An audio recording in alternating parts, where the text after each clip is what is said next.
Hello again, it's Dr. Pixel. Here to talk to you a little bit about finding circuits in your own homes. Now, it's probably not surprising that at our house we have a lot of random circuit pieces. And there's more. But if you don't have this at your house, no problem. You probably have things that you can still explore to think about how circuits work. For example, do you have a flashlight at home? Maybe some electronic toys? These are all opportunities to explore how circuits work. Let's take a minute and see what Pixie finds when she opens up a flashlight. You're on, Pixie. When you push down and put the flashlight on this side, it shines. But when you put it on this side, it doesn't shine. But now I see this thingy, this metal thing right there, it has to be touching that. I don't know, but I think that when it's all the way pressed down, it's touching it, I guess. And then why does that matter? What does it do when it's all the way pressed down? So when it presses down, it touches this thing. Oh, I think it's lower. And then that thing touches the bottom spring and connects the circuit so it's not short. So it's like, what kind of circuit? Is it a closed circuit or an open circuit? Closed circuit. What kind is? A closed circuit. Did you just discover that? No, I didn't. I did,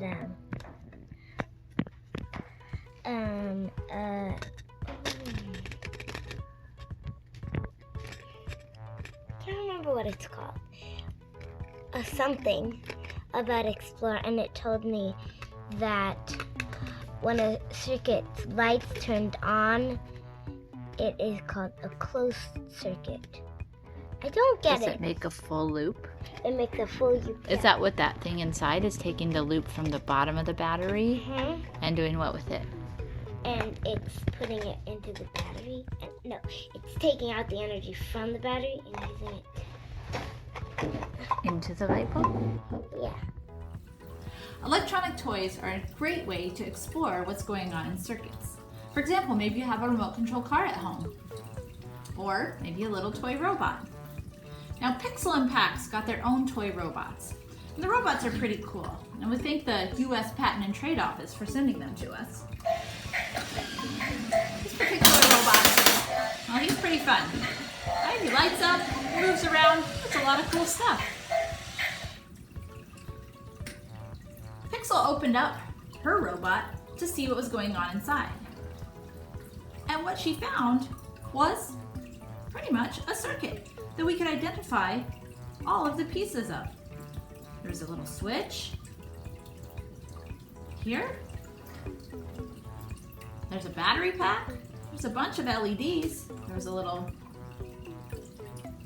speaker piece here. And lastly, appears to be a spinning motor. She wanted to see what was going on with these, so she turned the switch on. If we turn the switch on, we have the LEDs are working. Now, it was quite an effort to get all these pieces out. Now, we can look at these LEDs and observe a few things that we've learned about circuits. First of all, we can see they have this red and black wires on them attaching to different sides, and if we look carefully, we can see that the red and black wires are all wired together at the same point, so these LEDs are wired in parallel on this little piece here. Now, some of the pieces weren't working. The speaker not making the music, and then we can see that, oh man, it's only connected at one place. This speaker does not have a complete circuit, so we need to be able to connect that, and it looks like the wire broke off. Might not even be able to fix that. Let's try. Let's pick off a little bit of the wire so we can see it. See if we can get this making music again. There we go. So this piece of wire was disconnected. If we could find a way to connect it back onto that speaker, we could get that music working. And the same happened when we looked at the little rotating motor that spun the little propeller on his head. The blue wire for the motor was connected, but the red wire was not. And so she could look and figure out that if she touched those two together to that other point of the motor, she could repair that little spinner that had kind of fallen apart when she was taking it all apart. Okay? So the pieces that are in, basic circuit sets or in the MindLabs energy cards are all the pieces that can go together in various ways to build really cool things like this little robot. So this is just an example of looking under the hood, if you will, of items you may have at home to explore circuits and maybe even troubleshoot and repair them. Good luck and enjoy!